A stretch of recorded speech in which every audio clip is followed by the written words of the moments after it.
STT case में। अच्छी बात है कि जल्दी जल्दी काउंटर सारे लोगों की तरफ से फाइल कर दी गई है। ठीक है, होता क्या है कि अगर केस की पहली सुनवाई हो तो पहला डेट में तो काउंटर ही देने के लिए टाइम दे दिया जाता है, और 4 सप्ताह 6 सप्ताह या ज़्यादा दिनों का। तो अच्छा हुआ कि हम लोग के केस में काउंटर पहले ही आ चुका है, BACB का भी आ गया आज। पहले काउंटर सरकार ने दिया था और आज जो काउंटर जो है वो BACB के द्वारा हम लोग को दे दिया गया है। अब BACB ने क्या क्या अपने काउंटर में दिया है उसकी मैं चर्चा कर देता हूँ आप लोग के सामने। लॉ ऑफिसर हैं BACB के तनुज वर्मा, उन्होंने अपना दिया है और इन्होंने कहा कि पैराग्राफ वाइज हम जवाब नहीं देंगे, वो एक सॉलिड कंसोलिडेटेड काउंटर एफिडेविट जो है वो दे रहे हैं पूरी तरह से। इन्होंने कहा है इसमें कि बोर्ड जो है वो 21 जून को जो रिजल्ट पब्लिश की है, हम ओवरऑल सार आपको बता देते हैं। 21 जून को जो बोर्ड ने रिजल्ट जारी किया है वो रिजल्ट एकदम टर्म एंड जो कंडीशन था विज्ञापन का उन शर्तों के अनुरूप ही जारी किया गया है।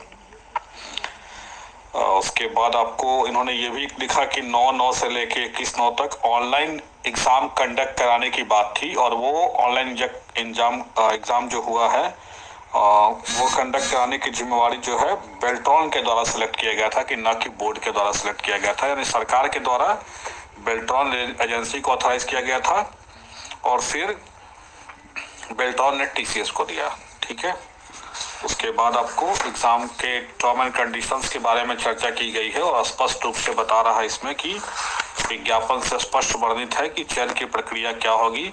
क्लॉज 2 का की चर्चा किया गया है। माध्यमिक शिक्षक पात्रता परीक्षा 2019 में न्यूनतम उत्तीर्णांक प्राप्त करने वाले सभी अभ्यर्थियों को उच्च प्राप्तांक से निम्न प्राप्तांक के क्रम में शिक्षा विभाग बिहार पटना से विषयवार एवं कोटिवार पद का बड़ा विवरण उपलब्ध कराए जाने के बाद कुल पद के बराबर अभ्यर्थियों का विषयवार एवं कोटिवार मेधा सूची तैयार किया जाएगा। फिर उसके बाद क्लॉज 11 का भी चर्चा किया गया है, जिसमें सामान्य के लिए 50% और SC ST OBC के लिए 45% कट ऑफ मार्क्स जो रखी गई थी उसके बारे में चर्चा की गई है। और थोड़ा सा तबीयत नासाज है इसलिए थोड़ा सा फिर उसके बाद इसमें दे रहा है कि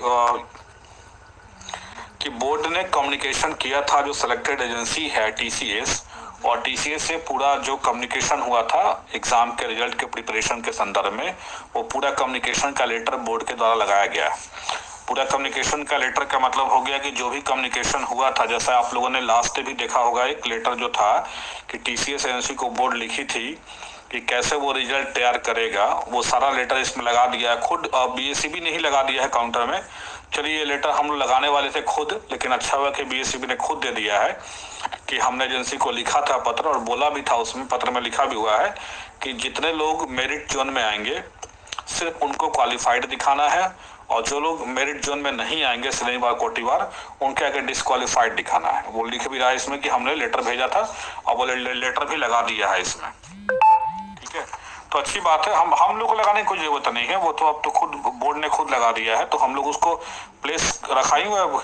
कोर्ट में तो सारा चीज रहेगा ना, काउंटर बोर्ड का रहेगा, सरकार का रहेगा, सब कुछ रहेगा, तो वहां पे अब उस लेटर पे चर्चा हो जाएगी। साथ ही साथ बोर्ड ने ये भी एक्सेप्ट किया है कि 12 मार्च का जो रिजल्ट था, 12 मार्च का जो रिजल्ट जो था उसमें सिर्फ क्वालिफाइड नॉट क्वालिफाइड दिखाया गया था, और बाद में हम लोगों ने उसको मतलब कम्युनिकेट किया था शिक्षा विभाग से कि इसमें मेरिट कॉलम लगाया जाए, और उसका हम लोगों ने फॉर्मेट भेजा था शिक्षा विभाग को। और देखिए शिक्षा विभाग कितना झूठ बोलती है। शिक्षा विभाग ने अपने काउंटर में क्या दिया है कि बिहार बोर्ड ने रिजल्ट बनाने में गड़बड़ी कर दिया है, और जो मेरिट नॉट मेरिट का जो कॉलम लगा हुआ है वो गलती एरर है, बिहार बोर्ड के द्वारा किया गया एरर है। और बिहार बोर्ड अपने काउंटर में खुद कह रही है कि हमने शिक्षा विभाग को प्रपोजल भेजा था कि हम इस फॉर्मेट में रिजल्ट जारी कर रहे हैं, और उस फॉर्मेट पे एक्सेप्टेंस वहां से दिया गया और बोला गया कि एकदम स्ट्रिक्टली टर्म एंड कंडीशन जो है विज्ञापन का, उसके अकॉर्डिंग आप रिजल्ट जो है वो जारी करिए।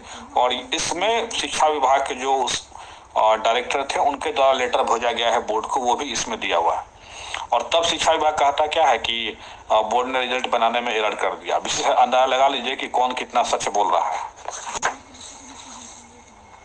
एक चीज और इसमें है कि हम लोगों ने दे रहा है इसमें कि हम लोगों ने फिर डायरेक्टर को भेजा है और एजेंसी को कि रिजल्ट को फिर से रिवाइज और रिपब्लिश करें।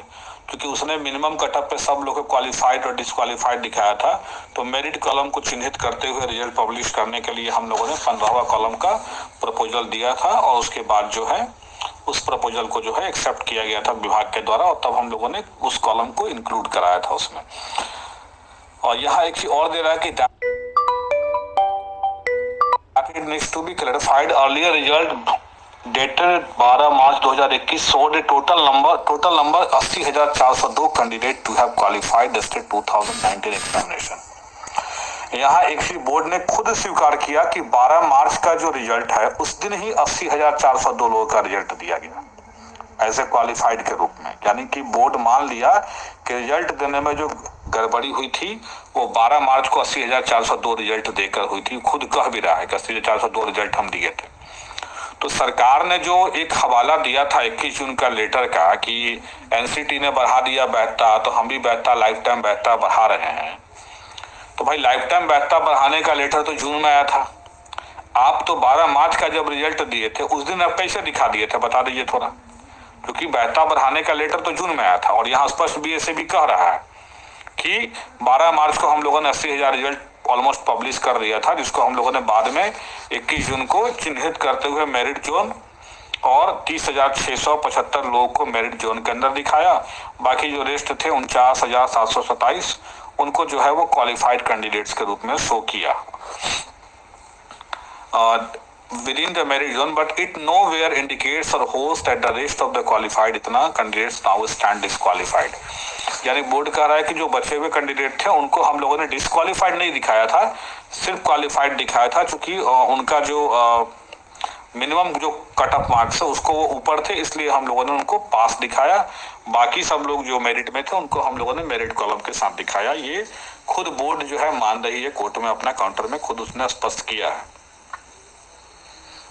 और ये भी कह रहा है कि 21 जून के रिजल्ट में और 12 मार्च के रिजल्ट में कोई अंतर नहीं है, बस हम लोगों ने मेरिट कॉलम को चिन्हित किया केवल 21 जून को। पहले जो हम लोगों ने सिर्फ क्वालिफाइड और डिसक्वालिफाइड शो करा था उसको 12 जून के लेटर में हम लोगों ने मेरिट कॉलम को जो है शो किया है। यही हम लोगों ने चेंजेस किया था रिजल्ट में 15 कॉलम लगा के, और इसके लिए बाकायदा जो है शिक्षा विभाग को प्रपोजल भेजा गया था। और जो हम लोग का प्रेयर था कि 26 जून का लेटर गलत है उसको रद्द किया जाए, उसके बारे में बिहार बोर्ड का कहना है, क्योंकि हम लोग का दो ही चीज था, एक क्लॉज 2 क्लॉज 12 के अकॉर्डिंग रिजल्ट होना चाहिए जो विज्ञापन में है। तो बोर्ड कह रहा है कि हमने क्लॉज 2 क्लॉज 12 को फॉलो करते हुए अकॉर्डिंग टू एडवर्टाइजमेंट हमने रिजल्ट चिन्हित करते हुए 21 जून को दे दिया है। हाँ, उसके बाद जो डिप्टी सेक्रेटरी एजुकेशन के द्वारा जो लेटर जारी हुआ है 414 नंबर मेमो नंबर 414, जिसमें सब लोग को माना गया कि नहीं, जितने भी 2 कैटेगरी के रिजल्ट हैं, चाहे qualified and in merit list हो चाहे qualified but not in merit list हो, और सबको हम एलिजिबल बना रहे हैं अगले चरण के लिए। तो ये चीजें जो है उस लेटर के बारे में स्टैंड है बोर्ड का कि वो मेरिट जुरिस्डिक्शन में नहीं है, मतलब हम उसके ऊपर कुछ काम नहीं कर सकते हैं या कुछ नहीं कर सकते हैं, क्योंकि ये निर्णय एजुकेशन डिपार्टमेंट के द्वारा लिया गया है। ये स्टैंड यहाँ पे काउंटर में लिया गया है। लेकिन आप याद करिए कि जो कमेटी रिपोर्ट है उस कमेटी रिपोर्ट में एग्जामिनेशन कंट्रोलर विविध को भी बनाया गया था। उसमें देख रहे हैं ना स्टैंड, कोर्ट में कुछ और ही लोग कह रहे हैं और जमीनी स्तर पे कुछ और चीजें हो रही हैं।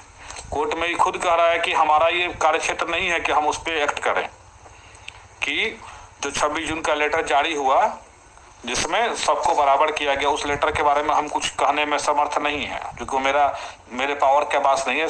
मतलब सिंपल लैंग्वेज में समझ लीजिए तो उसमें इनका कोई ये नहीं है।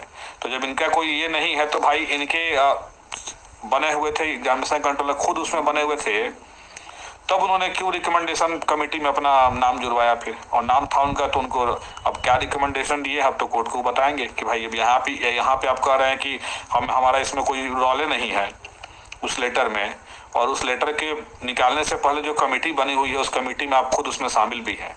तो कहीं ना कहीं कॉन्ट्रडिक्शन हो रहा है कमेटी रिपोर्ट में और यहाँ का जो काउंटर जो दिया है बीएससीबी ने। लेकिन ओवरऑल बीएससीबी ने अपनी गलती मान ली है और बीएससीबी ने सारे वो लेटर कम्युनिकेशन जो हुआ है वो सारा लेटर लगा दिया है। और सबसे इम्पोर्टेंट लेटर जिसका हम लोग सोच रहे थे कि हम लोग लगाएंगे, लेकिन अच्छा हुआ कि बीएससीबी ने खुद अपने काउंटर में लगा दिया है, जो टीसीएस एजेंसी को भेजा गया लेटर था, जिसमें बीएससीबी ने इंस्ट्रक्ट किया था टीसीएस को कि आपको जो रिजल्ट देना है वो सिर्फ मेरिट जोन के अकॉर्डिंग देना है और मेरिट जोन में जो लोग आएंगे उनके आगे क्वालिफाइड, बाकी लोगों के आगे डिसक्वालिफाइड लिखना है। ये लेटर भी लगाया गया है इसमें। और ये एक तरह से समझिए कि कोर्ट के फ्लोर पे ये हम लोग लगाने वाले थे, लेकिन अच्छा हुआ कि बीएसईबी ने खुद लगा दिया। देखिए बीएसईबी ने खुद लगा दिया है इसको, जो लेटर था टीसीएस वाला जो हम लोग चाह रहे थे लगाने के लिए, लेकिन खुद बीएसईबी खुद लगा दी है। तो हम लोग अच्छा है, काउंटर में हम लोग ऑब्वियस इसको शो कर लेंगे।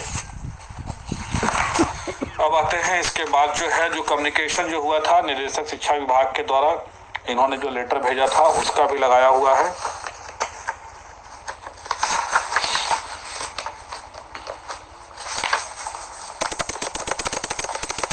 जिसमें आपको शिक्षा विभाग ने खुद, गिरिवर दयाल सर का देख लीजिए लेटर लगा हुआ है, 28 मई को लेटर लिखा गया था। ये लेटर भी खुद लगा दिया है बोर्ड ने कि हमने जो प्रपोजल भेजा था रिजल्ट में मेरिट कॉलम लगाने का, उस प्रपोजल पे शिक्षा विभाग की सहमति थी और शिक्षा विभाग की सहमति के बाद ही जो है हम लोगों ने रिजल्ट को पब्लिश किया था। यानी ओवरऑल बीएसईबी ने अपना सारा स्टैंड क्लियर कर दिया है कि उसने रिजल्ट विज्ञापन का रूप दिया है। अगर सरकार ने कोई निर्णय लेके मेरिट नॉट मेरिट को बराबर कर दिया है तो ये उसका मसला नहीं है। उसके एजेंसी के द्वारा जो गलती की गई 12 मार्च को, उसको उसने रेक्टिफाई करके रिजल्ट को रिवाइज करके according to advertisement merit show कर दिया है।